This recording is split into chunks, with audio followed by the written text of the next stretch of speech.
এক তরুণ সেনা ক্যাপ্টেনের প্রস্তাব ঘিরে দেশজুড়ে শুরু হয়েছে বিতর্ক। নিরাপত্তা সংক্রান্ত উদ্বেগের প্রশ্ন তুলে সমালোচনা ঝড় উঠলেও সেই প্রেক্ষিতে এবার মুখ খুললেন প্রাক্তন সেনা কর্মকর্তারা। তাদের সাফ বক্তব্য, যুবকেরা না এগোলে তাহলে কে এগোবে? ঘটনার সূত্রপাত একটি সাহসী প্রস্তাবকে কেন্দ্র করে, যা সামাজিক মাধ্যমে দ্রুত ভাইরাল হয়ে পড়ে। কিছু মহল থেকে দাবি করা হয় ওই প্রস্তাব দেশের নিরাপত্তা ব্যবস্থার উপর প্রভাব ফেলতে পারে। তবে প্রাক্তন সেনা আধিকারিকদের একাংশ এই সমালোচনাকে অতিরঞ্জিত বলে মনে করেছেন। এক অবসরপ্রাপ্ত কর্নেল বলেন, সেনাবাহিনীতে নতুন চিন্তাভাবনা অত্যন্ত গুরুত্বপূর্ণ। তরুণ অফিসাররা নতুন দৃষ্টিভঙ্গি নিয়ে আসেন। সব প্রস্তাবই যে বাস্তবায়িত হবে তা নয়, কিন্তু আলোচনার দরজা খোলা রাখা উচিত। আরেক প্রাক্তন ব্রিগেডিয়ারের বক্তব্য, নিরাপত্তা একটি সংবেদনশীল বিষয়, কিন্তু তার মানে এই নয় যে নতুন আইডিয়াকে দমিয়ে রাখা হবে।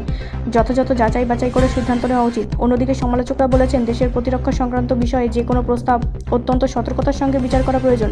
তাদের মতে সোশ্যাল মিডিয়ায় এই ধরনের বিষয় প্রকাশ পাওয়াই উদ্বেগের কারণ। বিশেষজ্ঞদের মতে এই বিতর্ক একদিকে যেমন নিরাপত্তা সংক্রান্ত সচেতনতা বাড়াচ্ছে, অন্যদিকে সেনাবাহিনীর ভিতরে নতুন প্রজন্মের ভূমিকা নিয়েও প্রশ্ন তুলছে। সব মিলিয়ে তরুণ বনাম অভিজ্ঞতা, এই চিরন্তন বিতর্কই যেন নতুন করে সামনে এসেছে। এখন দেখার সংশ্লিষ্ট কর্তৃপক্ষ কী সিদ্ধান্ত নেয় এবং বিতর্ক কোন দিকে মোড় নেয়। ব্যুরো রিপোর্ট, রাষ্ট্রীয় প্রসার বাংলা।